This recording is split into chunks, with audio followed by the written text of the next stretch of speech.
I'm here to talk about success. You see, if you don't have a vision of where you go, and if you don't have a goal where you go, you drift around and you never end up anywhere.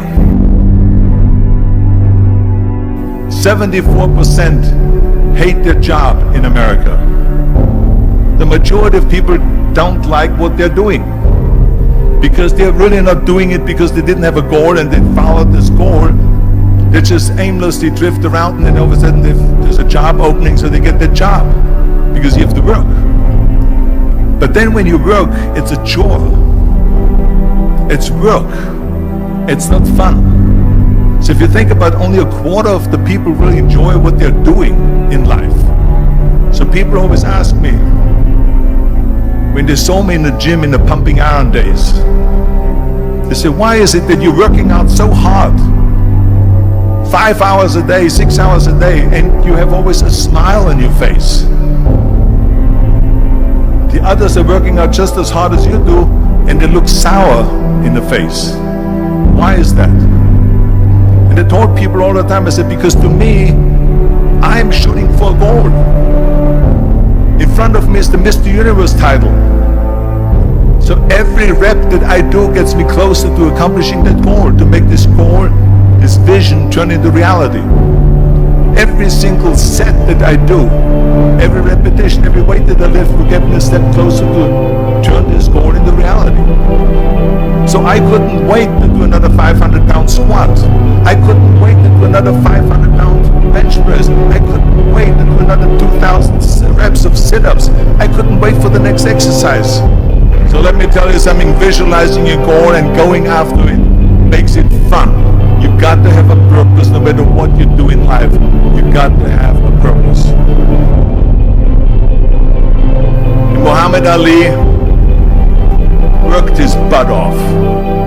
And I saw it firsthand. And I remember that there was a sports writer that was there in the gym, and he was working out, and he was doing sit-ups. And they asked him, how many sit-ups do you do? And he said, I don't start counting until it hurts. Now think about that. He doesn't start counting his sit-ups until he feels pain. That's when he starts counting. That is working hard. And so you can't get around the hard work. It doesn't matter who it is. Work your ass off. There is no magic pill. There is no magic out there. You cannot get around. You have to work and work and work. Make sure of this and make sure of that and all that stuff. So it's work. And it drives me crazy when people say that they don't have enough time to go to the gym for 45 minutes a day and work out.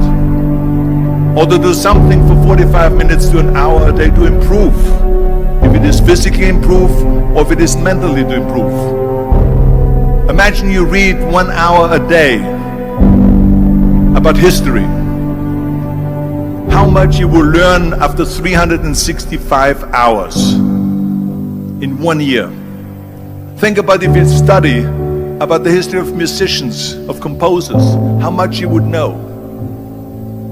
Imagine if you would work on a business, on some business that you want to develop every day for an hour. Imagine how further along you will go and get. So it drives me nuts because we have, when people say we don't have the time, we have 24 hours a day. We sleep 6 hours a day, so that gives you still 18 hours. Now there's someone shaking their head out here in front. They say probably, I don't sleep 6 hours, I sleep 8 hours, right? I went to college. I went and worked out 5 hours a day, and I was working on construction. Because in those days in bodybuilding there was no money. I didn't have the money for food supplements or anything. So I had to go to work. So I worked on construction. I went to college, I worked out in the gym, and at night from 8 o'clock at night to 12 midnight, I went to acting class 4 times a week. So I did all of that. There was not one single minute that I wasted.